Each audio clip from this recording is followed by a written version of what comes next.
Hello everyone, welcome to this session. My name is Wycliffe, and in this session I want to share with you how you can obtain land cover data from existing database. For example, if you want to know which areas of your region are covered by crops, are covered by forest, or are covered by urban or built up area or a town or something like that.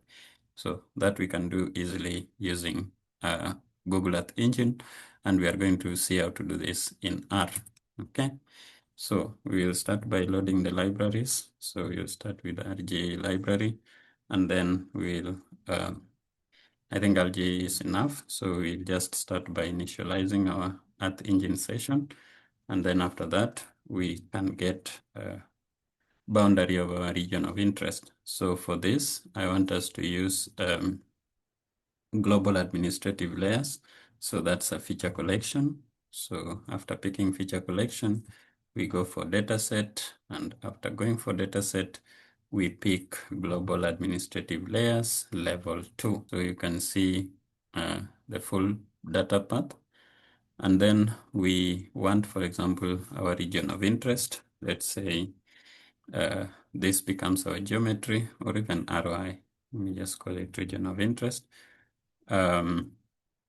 which we will pick from the world, and then we filter, and our filter is Earth Engine $filter, where administrative level 2 name is equal to Kericho.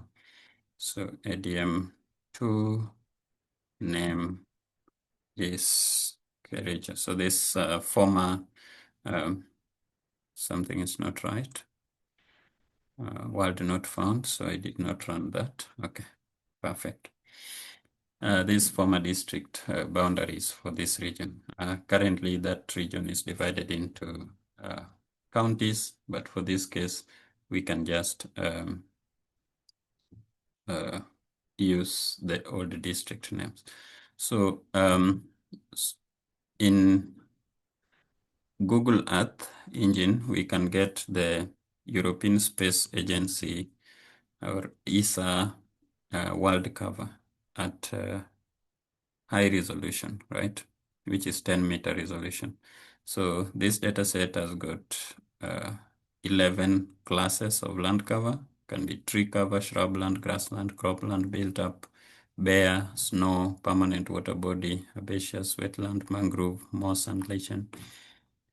And it has only one band, which is called map.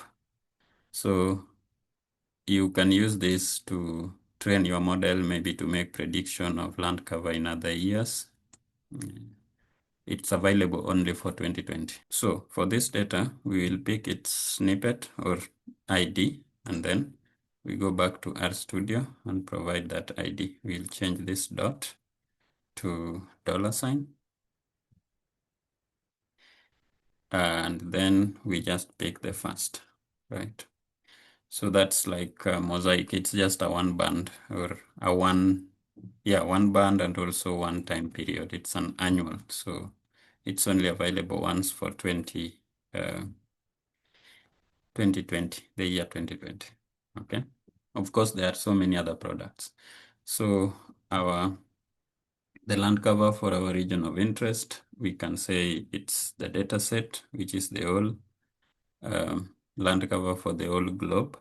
And then we only select the band we want. Of course, it's just one band. I showed you, which is just called map. And then we clip it to our region of interest. So from now, we are not working with the global data, but we have reduced it to our region of interest or clipped it, okay? So the property names, the names of all those land cover classes is contained in the land cover itself. And then we look for property names, right? That will give us the property names of the image, because when we want to visualize it better, we should have the specific correspondence between the color and the land cover class, okay? Then we also have information linking the property name with the land cover, right? So we can get that from land cover. Let me look at this land cover, and then land cover $. What if we get information from this? Okay, it has all the information we need. So we can say land cover and then get information. From there, we can pull what we need. Okay, proportions. Okay, I should start from this, then this. Yeah, property names, then information. All right, so once we have that information, we can set our visualization parameters, which is given by a list. And then in this list, we can provide the minimum value. We know we have 10 classes and they move from 10 to 100.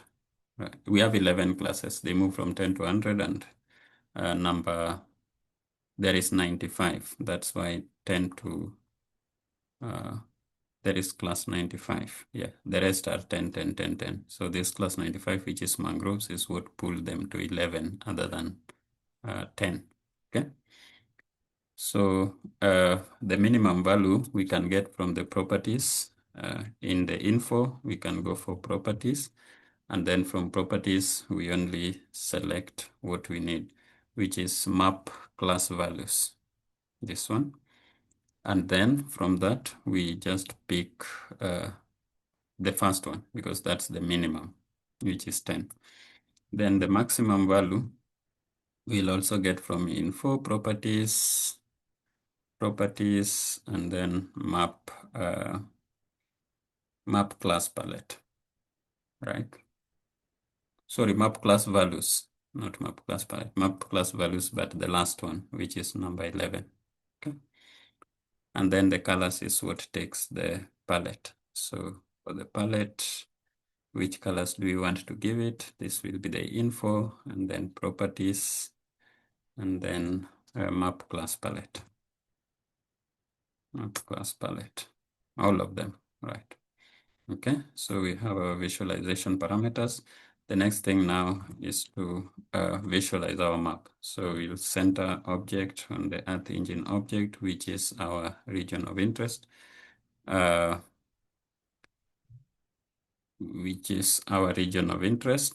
And then we provide it at maybe a zoom level of 9. Region of interest. Okay, there is a problem somewhere. Too large to convert. Okay, then we can just center our object. We can set center instead of centering it at region of interest. So we can set center, and in that we just provide the longitude. You can say 35, maybe 0.35. I know that's roughly where this place is located, and anything maybe around negative 0.2. So that should work. And then we can now add our layer. And the layer we are adding is the land cover, which we have cropped. The land cover, which we have clipped to our region of interest. And then we can provide our vis, which we have defined here. Yeah, and then we can name it like land cover.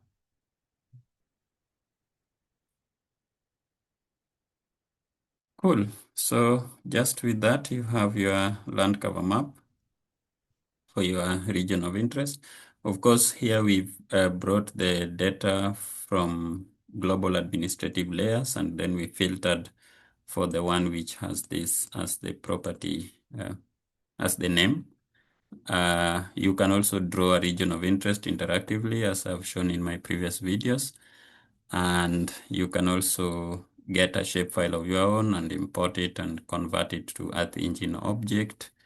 Yeah, and then use it to clip your region of interest and get your land cover map at the finest resolution you can possibly have today, which is about 10-meter resolution. So the land and the classes are 11. So if that's fine with your analysis, then you can proceed and use this. You can even train a model with this and then apply it in other years, because this is only available for 2020.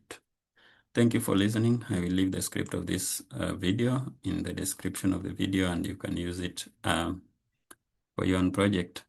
Remember to cite the data sources as well as the libraries that you use in your work. Thank you. Bye-bye.